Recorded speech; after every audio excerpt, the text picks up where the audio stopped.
YouTube, let's get into another tutorial. So today we're going to do a mid to low drop fade, and I think this would be a real cool haircut because we get into shaping the haircut to suit the client and also making it easy on yourself. So we always like to start out prepping the client for the haircut. So right now I'm kind of just picking through the hair and getting an understanding of his head shape and his hair texture.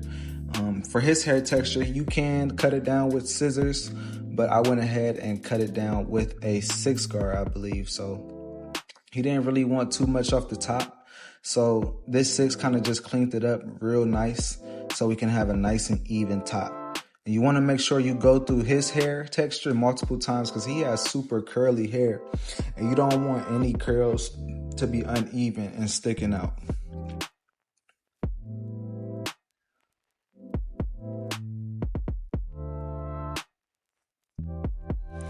And notice how I'm continuously also picking through the hair, just trying to lift up everything to its tallest point so I can come through and cut it evenly. And to continue with our prep work, right here I'm going through with a 3-guard, and all I'm doing is making sure we suit this haircut shape to his head shape. So I want to stay under the horseshoe, the occipital bone of his head, and I'm just establishing this fading area with the 3-guard, cleaning everything up, cleaning the lineup up. And what this does, what I noticed that separates a lot of experienced barbers to beginner barbers, you try to make every haircut the same for every client. When it's going to be little technicalities, it's going to be different for each client's head shape. Not only their hair texture, but mainly their head shape as well. So sometimes a client might show you a certain fade, a high fade. So for him and his head shape, I don't really think a high fade will look that nice unless we also contour the top of the hair to his head shape.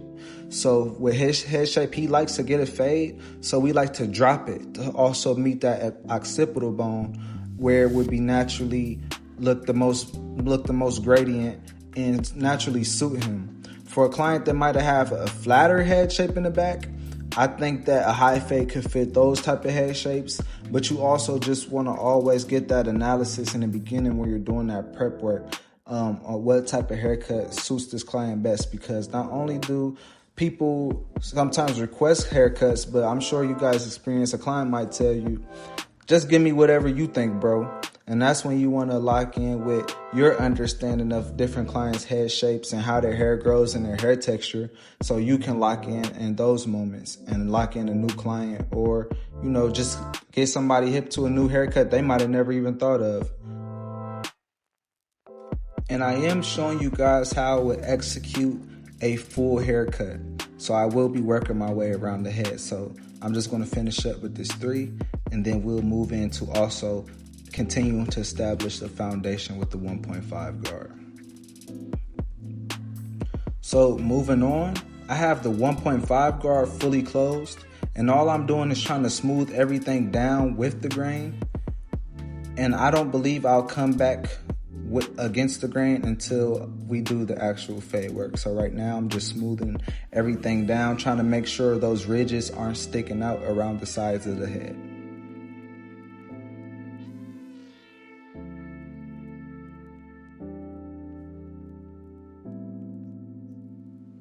And I usually don't like to go any lower than the 1.5 guard when prepping the hairline on somebody with length on the top, just because sometimes you can accidentally go too low with the 0.5 or a 1 guard, and you can take some density away from that front line. And the last part of our prep work, we're just wiping the front of the lineup, any part where we're going to edge them up at, with a nice sea breeze or alcohol.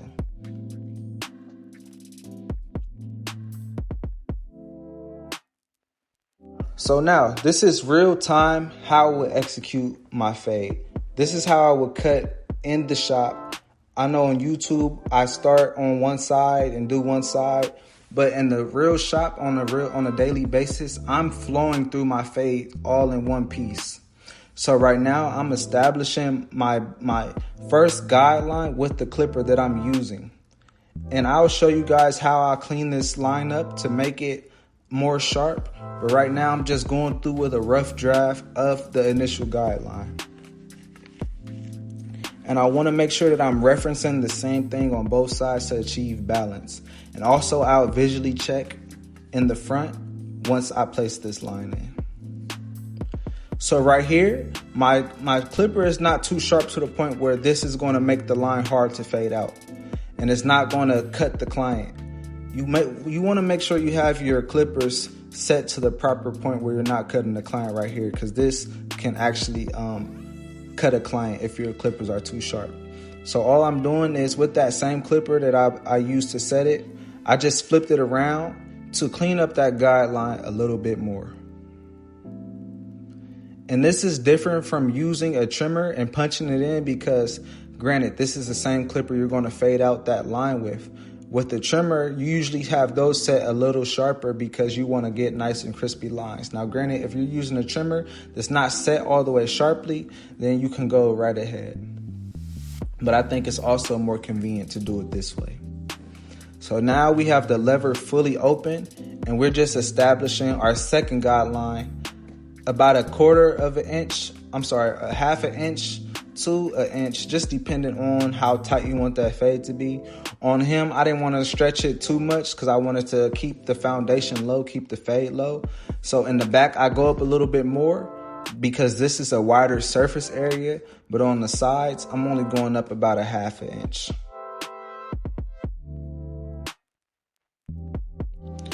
And you always want to make sure your guidelines are uniform because this is how the fade will look. If your lines are kind of choppy, then the fade will look kind of choppy and it's going to be more work actually detailing it. And now we're switching it up. We're still using our same 2-guard method, but for this one, I wanted to show you guys how you can just mess around and just do different techniques to achieve the same thing. Because honestly, you can get bored doing the same method each and every day. So we're establishing another guideline with the 1.5 guard all the way fully closed. And what this is doing is just kind of thinning out that bulk area. So when we open up the lever fully, this 1.5 guard, it will blend seamlessly into that 3 when you're using tilt and gradually just flowing off the shape of the head to also achieve some gradients. And you guys know I usually don't set too many guidelines. So this is another method that it's not too much of a time adder because this guideline, we're going to fade it out immediately and you'll see what I mean.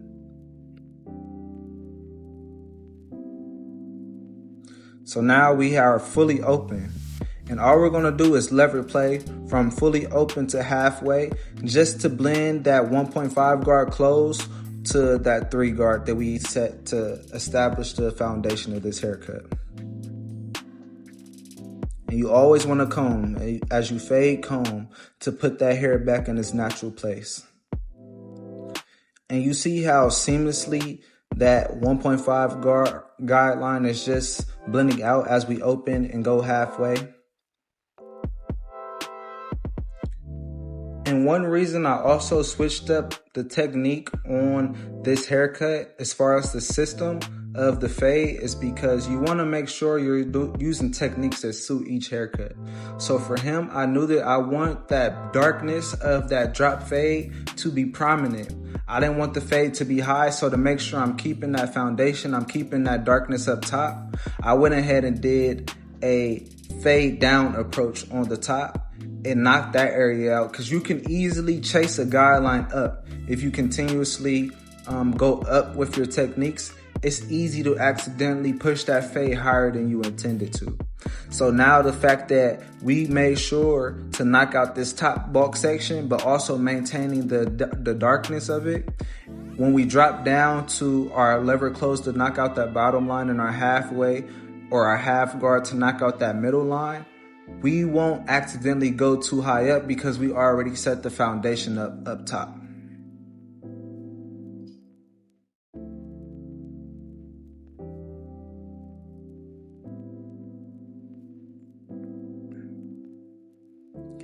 And let me know how you guys are liking the full in-depth fade, not so much of me chopping it up and showing one side and speeding up the other side. This is just full real time of me doing the actual fade how I would in the shop.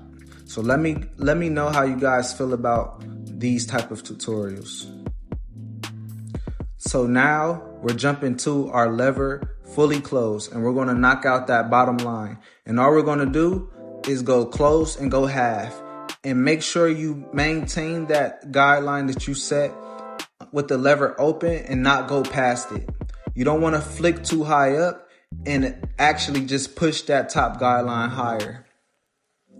You want to go close, flick halfway to that panel, go halfway and flick from half, the middle of that panel, and use your flicking technique to go up and out, kind of like a 45-degree angle per se, but not necessarily go all the way up to that guideline that we set.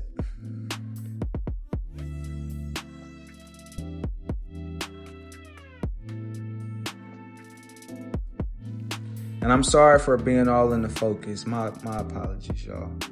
But I do want to appreciate everybody for staying tuned and giving words of encouragement and dropping fire emojis on cuts and all that type of stuff. If you've been here since the very beginning, by the time this video dropped, we should hit the 1K part, the 1K subscriber mark. And I just want to say I really do appreciate each and every one of you guys that tune in every week. And also, some people even been reaching out through Instagram DMs and just asking for tips and advice. And you guys don't even understand how much that means to me, just as someone who I kind of overthought this whole YouTube thing, and if I had enough value to give, and I felt like I needed to keep improving my haircuts first and all this type of stuff, the things we do to sabotage ourselves and to overthink and pretty much overanalyze every situation. But at the end of the day, we all have some type of value to give.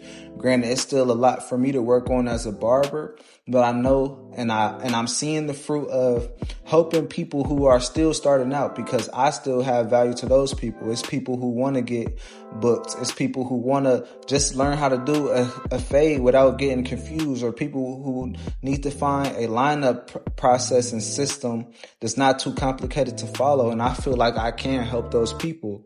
And as I grow, you guys are going to continue to grow, and I hope we can just continue to all grow together. Y'all want to stay here, and granted, y'all might, just get game from all different types of people, but that's okay too, because the people I started out learning from, I might not necessarily still go watch their videos, but they were a part of my learning journey at the end of the day.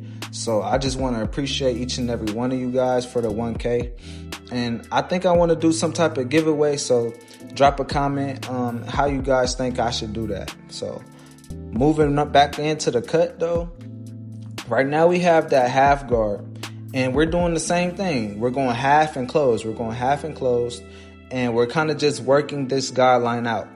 As we open up our lever, we'll go a little bit higher, but as we close our lever, we're going to go a little bit lower into that fade.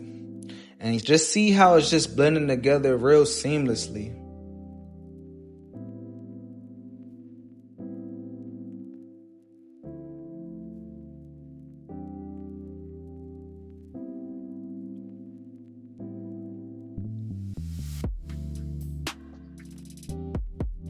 Notice how as I fade, I'm using the front few teeth. I'm not laying the clipper flat as the same way I did when I set in the guidelines.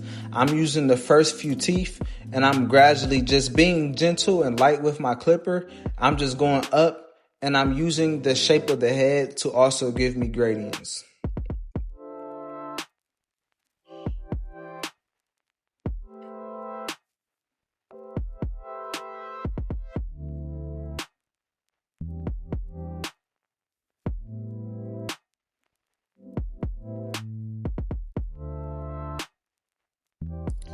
And I can see darkness that we'll have to come back and clean up with our 1.5 guard close. But that's a part of just trusting your process. Know that the fade isn't going to be perfect the first time you go through, but still trust your process so you don't get too caught up on slowing down and going back and forth with guards. And by the time you know it, it's almost time for your next client because you done took so long trying to make everything perfect instead of just trusting your system. And when it's time to go back and execute that part, you go back and execute that part. So I'm glad I got that on video so you guys can see. I see that darkness, but I did not trip on it. I just kept going. And when it's time to actually detail, we'll come back and detail it.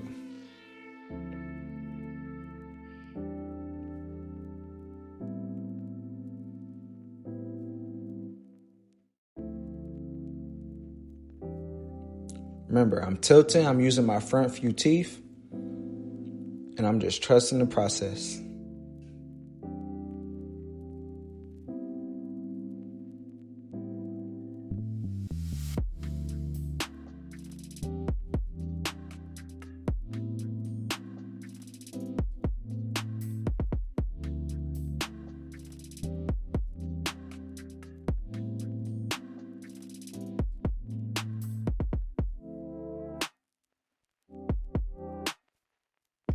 And now we're just coming back through with our trimmer and cleaning up the bottom bulk.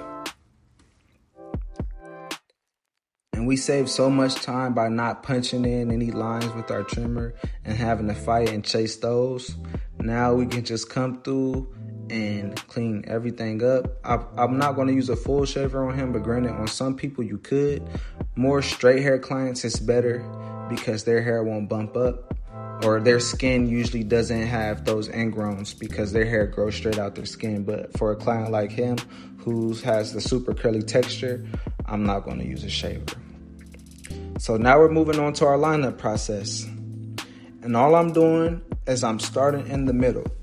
And this is my reference point to balance both sides to. I'm slowly going to walk that line to each corner. And I'm going to try to be as balanced as possible. And one way to do that is use the trimmer blade to your benefit. The trimmer blade is straight. So when you place that first guideline, if you just kind of naturally walk that line from side to side, making sure you're keeping that trimmer blade straight on that initial line, you'll achieve balance easier.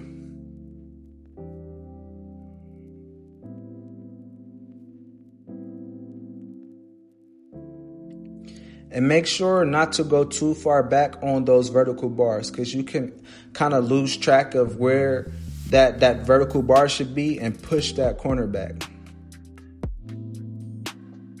So I'm just visually checking my mirrors and I'm also just taking my time.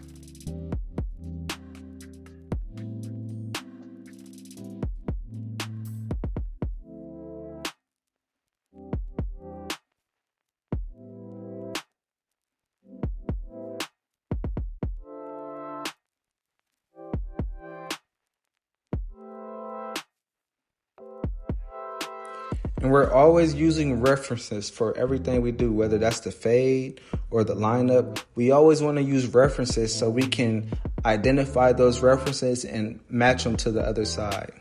So when I do his C cup, I'm going to reference that top line. My dog was sleepy. But when I put in the C cup, I'm referencing the top line because I want it to be balanced and symmetrical to the top line. I don't want to overcurve it. As you might see, sometimes people like to make their haircuts look aesthetic. I get it, make their haircuts stand out and look unique.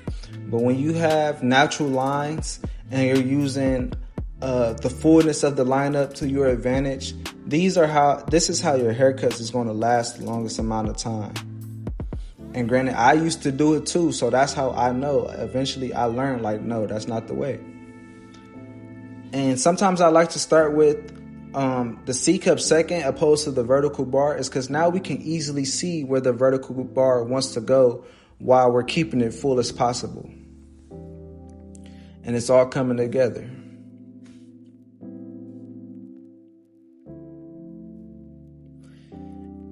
And notice how next I'm going to use my comb to my advantage by achieving balance from that C cup. We're going to place that end of that comb at the right C cup, and we just walked it to the other side.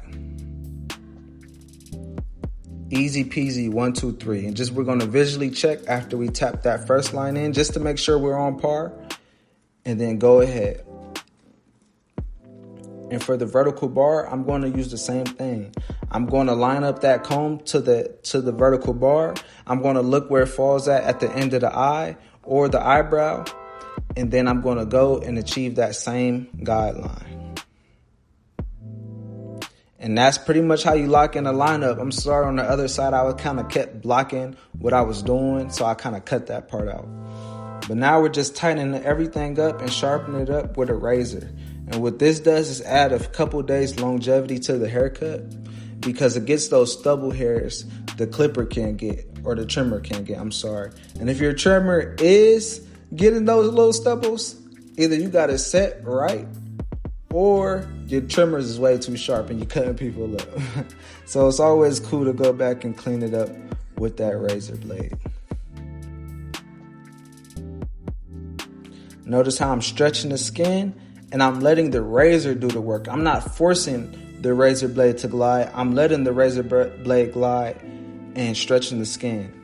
And after this, we're just doing the detail work and the things that's going to take the haircut over the top. And so any dark spots I see, I'm just coming through and I'm cleaning those up. And I'm checking my mirror to make sure my eye bars aren't fooling me and everything is blending seamlessly.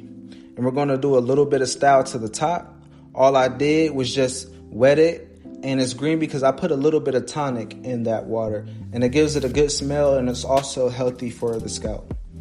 And then I put a little gel in there, and I'm just going to twist it up with a sponge.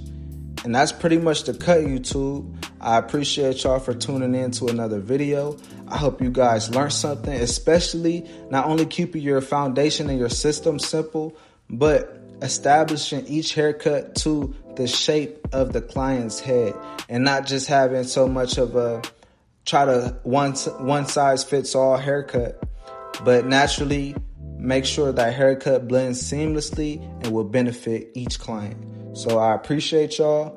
Drop a comment if you took anything, and I'll catch y'all in the next video.